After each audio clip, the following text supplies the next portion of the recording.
Kenapa otak ADHD gak pernah diam? Beda overthinking ADHD vs anxiety. Pernahkah kamu duduk di ruangan yang benar-benar sunyi, tapi di dalam kepalamu rasanya seperti sedang berada di tengah pasar malam yang paling ramai? Ada suara yang tumpang tindih, gambar yang lewat sekelebat, ide-ide liar, bahkan potongan lagu yang berputar tanpa henti. Banyak orang salah mengira ini adalah kecemasan atau anxiety. Padahal bagi pemilik otak ADHD, ini adalah jenis overthinking yang jauh berbeda. Mari kita bedah apa yang sebenarnya terjadi di balik hiruk-pikuk isi kepalamu. Bagi individu dengan ADHD, sensasi kepala yang terlalu penuh atau berisik bukanlah kiasan semata. Ini adalah kondisi konstan di mana arus informasi internal mengalir begitu deras hingga kamu merasa tidak ada ruang lagi untuk bernapas secara mental.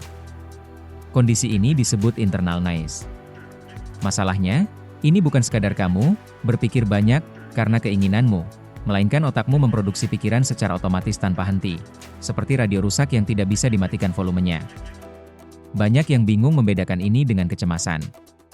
Pada anxiety, pikiranmu biasanya terjebak atau ruminasi pada satu tema emosional yang berat, seperti rasa takut akan masa depan atau penyesalan mendalam tentang satu kejadian. Berbeda dengan ADHD. Overthinking kamu itu sifatnya difus atau menyebar. Pikiranmu melompat-lompat, sangat cepat, bersifat acak, dan seringkali tidak didasari oleh emosi negatif. Hanya murni karena otakmu tidak bisa berhenti memproses asosiasi. Inilah yang kita sebut lompatan ide. Otakmu bekerja dengan kecepatan cahaya. Hanya dalam hitungan detik, fokusmu bisa berpindah dari tugas sejarah ke kenapa hidung kucing basah, lalu berakhir di teori konspirasi luar angkasa. Semua ini terjadi hanya karena satu asosiasi kecil yang memicu rantai pikiran panjang. Hebatnya, atau melelahkannya, lompatan ini sering terjadi secara spontan, tanpa ada pemicu perasaan cemas atau takut sama sekali. Kenapa ini terjadi? Bayangkan otakmu punya sebuah gerbang penyaring yang disebut kontrol top-down. Pada otak neurotipikal, gerbang ini akan menutup dan hanya mengizinkan satu atau dua pikiran penting untuk masuk ke ruang sadar.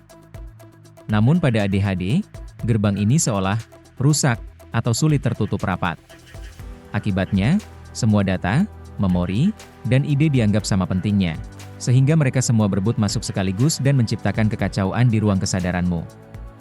Secara biologis, sistem eksekutif di otakmu gagal berfungsi sebagai rem. Tanpa rem yang kuat, otak tidak bisa menentukan mana pikiran yang harus diprioritaskan dan mana yang harus dibuang ke tempat sampah mental. Hasilnya adalah fragmentasi. Kamu tidak mendapatkan satu pemikiran yang utuh dan jelas, melainkan dibanjiri oleh ratusan potongan ide yang tumpang tindih, membuatmu bingung harus mulai memproses dari mana. Kondisi, pikiran yang tidak pernah diam, ini bukanlah hal yang sepele. Aktivitas neural yang berlebihan ini menguras tenaga metabolik otakmu dalam jumlah yang sangat besar. Itulah alasan kenapa kamu bisa merasa lelah luar biasa atau burnout, padahal kamu hanya duduk diam di meja selama 1 jam. Otakmu baru saja melakukan maraton mental sejauh puluhan kilometer di dalam sana. Karena laju pikiran yang melompat terlalu cepat, ide-ide hebat yang muncul seringkali menjadi terpecah-pecah atau terfragmentasi sebelum sempat kamu proses sepenuhnya. Inilah tantangan terbesarnya, kamu tahu kamu punya pemikiran yang bagus, tapi kamu kesulitan menyusun kembali potongan-potongan itu menjadi satu solusi yang utuh dan konsisten. Banyak yang memuji orang ADHD sebagai sosok yang kreatif. Namun, seringkali apa yang terlihat sebagai kreativitas sebenarnya adalah kegagalan penyaringan kognitif, di mana otakmu terpaksa melihat segala sesuatu secara bersamaan. Masalahnya bukan pada jumlah idemu, tapi pada eksekusinya. Kamu punya ribuan benih ide, tapi sulit untuk menyiram dan menumbuhkan satu saja hingga besar karena perhatianmu terus tercuri oleh benih baru yang muncul. Gejala ini dikenal dengan istilah distraksi endogen. Berbeda dengan gangguan dari luar seperti suara HP atau orang mengobrol, distraksi ini berasal dari dalam jaringan sarafmu sendiri.